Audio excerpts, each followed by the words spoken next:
Continuamos en Paneo Semanal por Sol 106.5 FM. También en YouTube, nuestro canal Paneo Semanal y nuestras redes sociales Paneo Semanal.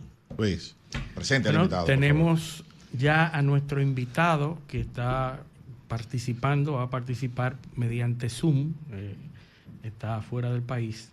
Tenemos a Pablo Gómez Borbón, nacido en Santiago de los Caballeros, es ingeniero industrial y titular de un máster en negocios internacionales en la Universidad de París. Su vocación es, sin embargo, la de escritor. Es columnista en Acento Digital, donde ha publicado varios centenares de artículos. Su consagración como escritor llega en el 2021 con la publicación de la historia novelada Morir en Bruselas, la cual fue seleccionada por unanimidad del jurado para recibir el premio Feria Internacional del Libro Eduardo León Jiménez, uno de los más importantes premios literarios de la República Dominicana.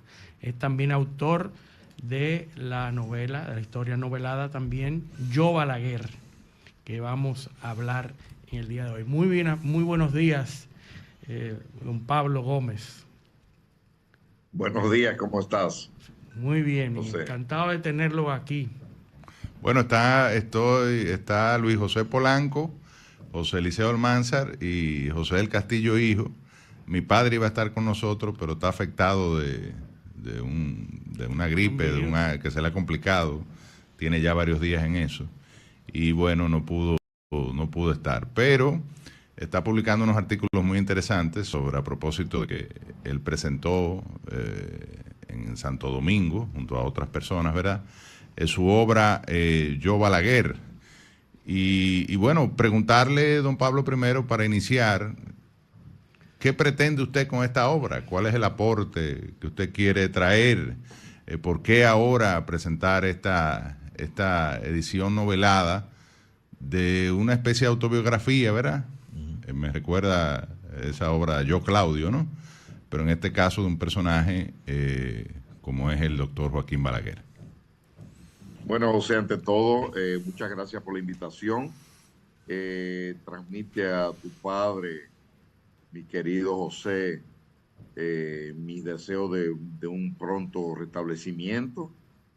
Y bueno, pasando a tu pregunta, pues realmente este libro parte de una motivación, digamos, personal, una pregunta que yo mismo me hice, que es ¿quién fue o quién es o quién fue Joaquín Balaguer? Entonces, inmediatamente después que yo terminé Morir en Bruselas, pues empecé a leer así, poquito a poco, lo que iba apareciendo de Balaguer, me fui entusiasmando, y bueno, al cabo de muchas horas, de años de lectura y escritura, surge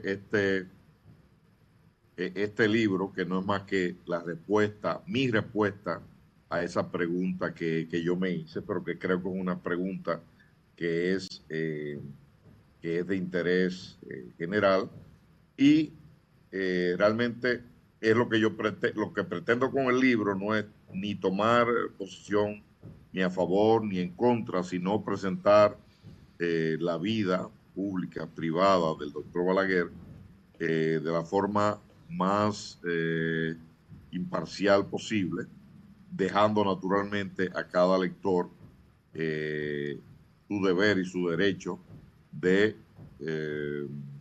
sacar las conclusiones de la lectura de mi libro. Sí, parecido a lo que, digo, se percibe como su intención en el libro Asesinato en Bruselas, quienes tuvimos la oportunidad de leerlo. Morir en Bruselas, perdón. Sí, porque no se sabe si fue un asesinato, y a eso iba. No sabemos a ciencia cierta, ¿verdad?, qué ocurrió con el Moreno, ¿no? Si fue que lo mataron, si lo mató la CIA, si lo mató el MPD, si murió en circunstancias de un accidente, porque pudo haber sido. Naturales. No, naturales no, pero un accidente, Sí. En el caso del envenenamiento con monóxido de carbono. Y bueno, vemos en su obra Balaguer también, Yo Balaguer, ese deseo, ¿verdad?, de no tomar partido, sino dejar que el lector arribe a sus propias conclusiones. Y ya entrando en el personaje, ¿cuál es su valoración sobre la evolución de Balaguer como figura? ¿Fue siempre el mismo Balaguer? ¿Cambió? ¿Cómo? ¿Cuál es digamos que la psique que está detrás de este personaje, ¿no? Bueno, yo diría O el perfil, que digamos. sí, yo diría que Balaguer, como cualquier otra persona, pues digamos que siempre hay un sustrato común en el año 11 o 13, no recuerdo, de todas maneras era muy, muy niño. Entonces, lo que quiero decir con esto es que, digamos, a lo largo de su extensa vida, de su longeva vida, hubo siempre esa vocación y precisamente cómo cambia a lo largo de ese periodo tan largo. Bueno, Balaguer se estuvo preparando toda su vida para ocupar la cúspide del Estado, ¿no? Y en ese sentido yo también argumento que Balaguer, que era una persona, un hombre que amaba los clásicos, la historia antigua, fue siguiendo ese cursus honorum, que se llama, esa carrera de honor que tenían que seguir los políticos romanos hasta llegar a la cúspide en la República, que era la posición de cónsul. Entonces Balaguer supo desde muy niño lo que quería y tuvo la paciencia suficiente para estar preparado para asumir ese rol que él se propuso desde muy joven. Hay que decirle a la gente que, bueno, evidentemente, constantemente le estamos invitando a adquirir la obra y a leerla, pero la obra está adornada con muchas referencias a personajes históricos y a obras de estos personajes históricos. Esa referencia del cursus honorum, ¿verdad? Es evidentemente haciendo referencia a los planteamientos de Cicerón, ¿verdad? Y bueno, el autor, no solo en este caso, sino en referencias a otros personajes históricos como Talleyrand, Maquiavelo y muchos otros, el autor adorna la obra con muchas referencias de este tipo. Y yo creo que eso es importante porque permite aportarle ese elemento cultural al lector, que era muy propio también de Balaguer, que era una figura evidentemente muy culta, un intelectual, un literato. Y bueno, yo pienso que eso es un aporte trascendental que hace esta obra. No, y sobre todo, primero quiero felicitarlo por el libro, porque la verdad es que es una pieza. O sea, está muy bien escrito, un lenguaje muy llano. Es un libro que realmente uno lo agarra y le es difícil soltarlo porque quiere ver qué viene después. Pero me gustó mucho el diálogo que usted hace con la obra de Balaguer, con Memoria de un cortesano de la era de Trujillo. O sea, donde usted lo va corrigiendo, o sea, o va a lo largo del libro, como haciendo puntualizaciones y correcciones. Comparando, ¿no? ¿Cómo le llega a usted esa idea de compararlo con lo mismo que le escribió? Bueno, es desde siempre, ha sido la opción o la decisión de muchos gobernantes, pública en general, dar una versión propia que le es favorable, ¿no? Por ejemplo, dicen que Isabel I de Inglaterra, que fue una gran reina, no era en lo absoluto bonita. Sin embargo, ella, los pintores de la corte tenían que atenerse a una figura idealizada y hasta bonita, elegante, que no era ella, ¿no? El licenciado Bernardo Vega creo que dio en el clavo durante la presentación de mi obra en Santo Domingo, cuando dice que Memorias de un cortesano en la era de Trujillo, digamos que es la biografía autorizada de Balaguer, y mi obra es la biografía no autorizada. Quiere decir que en el caso mío, o en el caso de mi obra, yo doy detalles que yo fui encontrando, porque, por ejemplo, poner un ejemplo muy, muy concreto, Balaguer dice que el profesor Sergio Hernández dudó en poner a media asta la bandera de la escuela de la cual él era el director, porque no se atrevió a protestar por la muerte o el asesinato del profesor Peroso. Pero cotejando estas cosas, pues yo descubrí que no era así. Entonces descubrí... Fue una venganza privada, una especie de venganza privada. Una vendetta. Exacto, una venganza privada terrible, porque una venganza que tuvo lugar, uno, diría yo, 50 y tantos años después. Balaguer dice, por ejemplo, que el profesor Hernández se abrió el vientre frente a los alumnos, y esto es falso. El profesor Hernández sí se suicidó, pero lo hizo en un campo de Moca, en el Naranjo de Moca, parece. Entonces, realmente, pues, yo fui leyendo, a fuerza de leer, me fui dando cuenta de ciertas contradicciones que tenía que entre lo que decía Balaguer en su memoria y otras fuentes que eran también muy creíbles, ¿no? Entonces, de esa manera, pues yo corrijo o también hago hipótesis. Yo no tengo realmente el monopolio de la verdad ni lo pretendo. Pero digamos que ese proceso de leer, dice precisamente Cicerón que el mentiroso tiene que tener buena memoria. No digo que Balaguer lo sea, pero sí en algunos casos se olvidó y hay contradicciones incluso en su propia obra. Ahora, se nota en el libro también una parte interesante que yo creo que al lector le va a gustar mucho, que es que Balaguer se justifica o explica. No solamente usted, como autor de la obra, que es una novela, ¿verdad? Por eso hay una parte de ficción, porque usted entra en detalle que usted no sabe si Balaguer... hay licencias. ¿Cuál es la explicación? Licencias como autor de novela. Pero no basta con digamos, presentar los hechos históricos de los 80 y tanto, los 80 años de vida pública de Balaguer, sino que entra en la parte de justificar, explicar, y que de alguna manera deja entrever la personalidad del personaje, ¿no? Valga la redundancia, ¿no? Y yo creo que eso es un aporte interesantísimo de esta obra.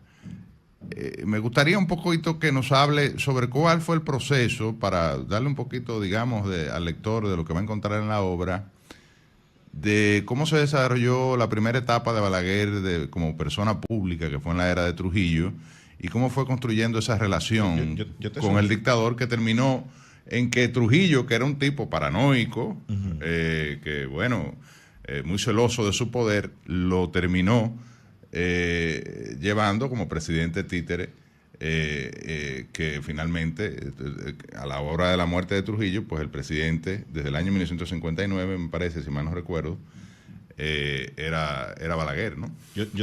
Yo sugiero que antes de entrar a esa parte de Trujillo, hablemos un poco de la construcción de la personalidad del presidente Balaguer.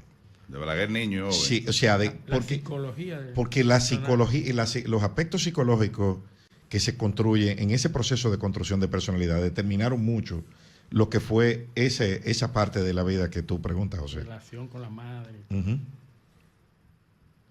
Bueno, a grandes rasgos yo puedo decir, pues muchos conocemos cuál fue la configuración familiar de Joaquín Balaguer, hijo único, varón, entre 7 hermanas. Él mismo dice en su memoria que fue una especie de niño rey, fanjuá, como se dice en francés, con lo cual yo creo que ese es el origen de los piques, de las cóleras que lo invadía cuando un niño que es un niño rey se le contradice, ¿no? Las rabiacas o las rabietas. Pero entonces, por otro lado, pues tenía una madre que era una madre de mucho carácter, una madre que era, digamos, estricta, ¿no? Y un padre que él dice en muchos poemas que él prefería a la madre. Su padre era bondadoso, nunca le habló mal, nunca le... entonces... Y lo consentía también. Lo consentía. Cuando él se fuga, que es ya un hecho increíble, de un niño de 8 años posible fugarse de Puerto Plata e irse a pie hasta Navarrete, Sí, que serán, sí, no sé, sí. 40 kilómetros Claro. o 30, o no sé. No, y en esa época Eso que... dice, sí, sí, Era caminando. eso dice perdón, No, sí, adelante. sí. No, disculpa, eso dice mucho de su personalidad, pero ¿qué pasa? Cuando él llega a su casa o lo llevan, eh, su padre le da un abrazo y no le dice nada. Sin embargo, él utiliza una frase que varias veces lo utiliza en su libro, que es una frase de Martí que dice que su madre lo corrigió en la cólera de su amor. Entonces, esa configuración Le dio una familiar, pela. yo no soy psicólogo naturalmente, pero yo sí me hice asesorar con 2 psicoanalistas muy capacitadas. Eso configura, por un lado, su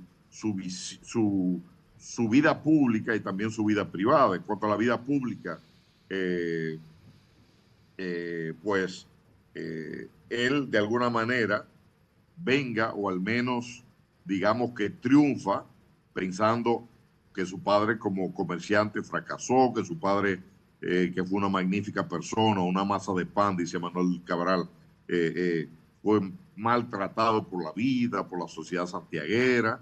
Entonces, de alguna manera, esa configuración en relación con el padre, y de hecho él lamenta, lo dice en algunos de sus libros, él lamenta que su padre muriera cuando él estaba ya en las puertas del poder. Ya yo creo que, si mal no recuerdo, cuando su padre muere el 28 de agosto del 56, Balaguer era ya secretario de la presidencia, estaba ya a punto de devenir vicepresidente y más adelante presidente, ¿no?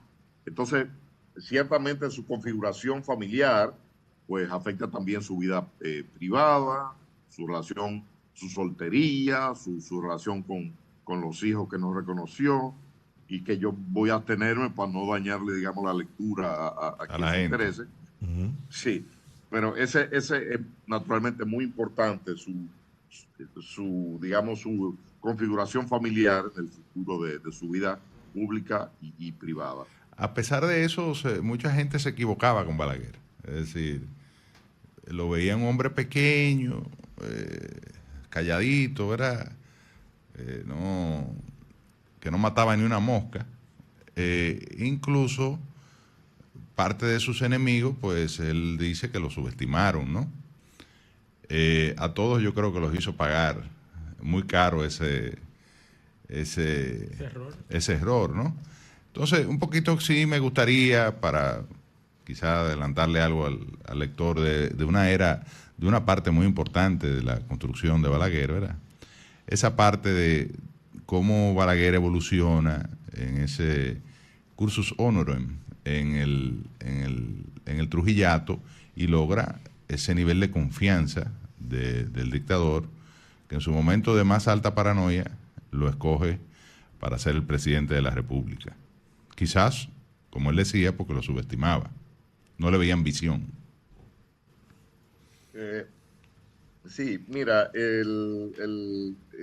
Balaguer mismo dice que para él fue una bendición empezar, bueno, tuvo algunos cargos antes de eso, pero digamos que su carrera pública, digamos, de relevancia empieza en el sector, en el servicio diplomático, y Balaguer decía que realmente eso le fue muy favorable porque estaba lejos del tirano, ¿no? Lejos de ese sol que le derrite las alas a los que se le acercan. Entonces él, su permanencia en el exterior, pues le dio, digamos, una cierta protección en el sentido de que estaba al mar o relativamente al mar de chismes, de intrigas. Al mismo tiempo le dio una gran capacidad, una gran experiencia en los usos diplomáticos, del protocolo, que es realmente muy importante. Le dio esa experiencia también del contacto con otros presidentes, perdón, con otros políticos, siendo él quizá apenas un cónsul o embajador, pero estableció relaciones con gente de muy alto viso, políticos. Entonces esa primera parte le ayudó mucho digamos, a adquirir experiencia y al mismo tiempo lo protegió porque puso distancia entre él y el dictador. Él dice que cualquier chisme pues le podía valer la vida, o la caída en desgracia o incluso la vida, ¿no? Más adelante, yo confirmo lo que dices, a Balaguer, y es una constante que es casi, no sé si penosa o risible. Tú tomas a Vargas Llosa, tú tomas a Barlow Martin, tú tomas a Brian Bosch, tú tomas a todo el que habla de Balaguer, que no lo conoce, bueno, que era un hombrecito chiquito, que hablaba bajito, que tenía una carita, que tenía una manita, y realmente la gente se confundió medio a medio aquí. Entonces, incluyendo a Trujillo, que lo nombra como candidato a la vicepresidencia, precisamente porque no lo toma en serio este hombrecito, este doctorcito, ¿no? Y realmente en ese sentido, se dice que las mujeres tienen un sexto sentido que no tenemos los hombres. A quien nunca Balaguer engañó fue a María Martín. A la Y españolita. Trujillo, a la españolita, Trujillo de haber oído a su esposa, quizás hubiera actuado de forma diferente, pero ella sí tenía esa sensibilidad, esa percepción de que Balaguer ocultaba sus ambiciones y de que era solamente fiel a sus propios eh, intereses, y por eso ella estalla en cólera cuando Balaguer va a la ONU y digamos, a criticar la dictadura de la cual él había sido parte, ¿no? Entonces, eso protegió mucho su personalidad.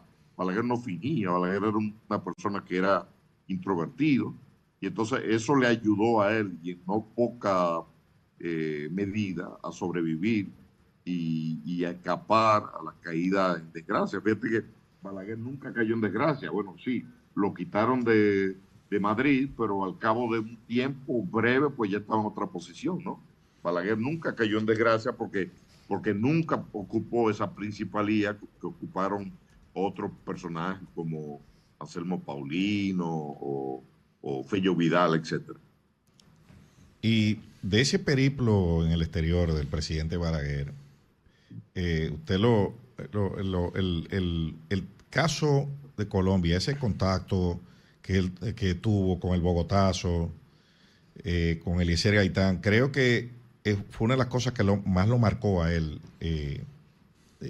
políticamente, y le hizo como ver el miedo al extremismo, ¿no? Y probablemente esa filosofía fue la que impregnó en el gobierno, en su administración. Él intentó descabezar a los bandos más extremos. O sea, y también, obviamente, en ese periplo le sirvió para inspirarse en muchas de sus obras literarias. Al final, ¿cómo influye esto en la construcción de la personalidad del personaje, valga la redundancia, de Balaguer? Bueno, dos cosas. En primer lugar, el tema del Bogotazo no hizo sino reforzó un, una, un concepto que tenía Balaguer, que él expresa. Siempre hay lecturas que marcan a los lectores, a todos, a ti, a mí, etc. Balaguer usaba como un mantra una frase que quizás él oyó, bueno, no yo, porque fue una frase de la Primera República Española a fines del siglo XIX. Entonces él citaba con frecuencia, pero no una, ni dos, ni tres veces, a don Emilio Castelar, que fue un político español, que decía que el aire, decía que la libertad es como el alimento, que se puede vivir sin él o sin ella durante un tiempo más o menos largo, pero que el orden es como el oxígeno, que si nos falta perecemos. Entonces, esos disturbios que él vivió en Bogotá no hicieron sino reforzar esa visión que ya él tenía. Recuerda que Balaguer prácticamente sale en la víspera de Madrid, sale de Madrid en la víspera de la guerra civil. Entonces Balaguer, esa visión, esa obsesión por el orden, lo acompañó durante toda su vida y naturalmente lo que él vivió en Bogotá no hizo más que reafirmar que él estaba en lo correcto o que él pensaba que estaba en lo correcto. Él también dice ciertamente que Bogotá fue un remanso para él, donde él tenía actividades oficiales que cumplir, pero que también tenía el tiempo libre necesario para escribir. Escribió muchas de sus grandes obras y en un ambiente que era un ambiente literario, un ambiente intelectual sumamente desarrollado. Él habla mucho, por ejemplo, de los salones al estilo de París, los salones donde se juntaba la persona, lo que son nuestras peñas más o menos, pero de un nivel alto. Él asistía a esas peñas. De hecho, hay un poema donde él habla de la mujer que él más quiso en la vida, ¿no? Tu propio padre me dijo a mí que el embajador Arciniegas conoció a Balaguer en Bogotá y que Balaguer era muy enamoradizo. Ese dato, como muchos otros, me lo ha dado tu padre, que es yo propondría declararlo patrimonio cultural o histórico viviente del país.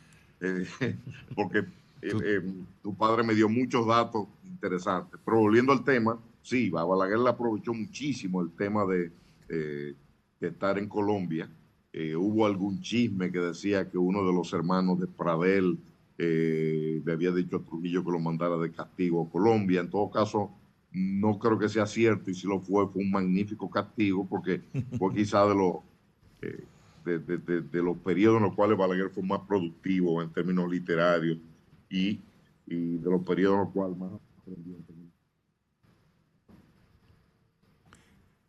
No se escucha. ¿Me escuchas ahora? Ahora sí, escuchamos.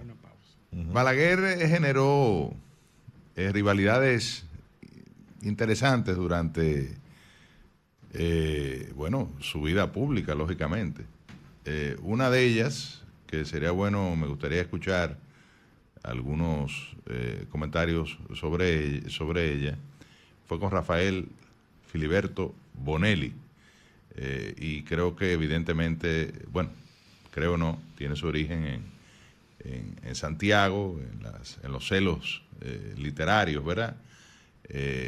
Pero que se trasladó luego al gobierno de Trujillo y posteriormente a la época post-Trujillo, el Consejo de Estado y demás. O sea que me gustaría un poquito de ese contrapunteo, ¿verdad?, entre Bonelli y Balaguer, que nos hicieras un comentario. Pero esto lo vamos a hacer después de la pausa, porque tenemos que hacer un corte y regresamos de inmediato con Pablo Gómez Borbón, hablando de su obra Yo, Balaguer.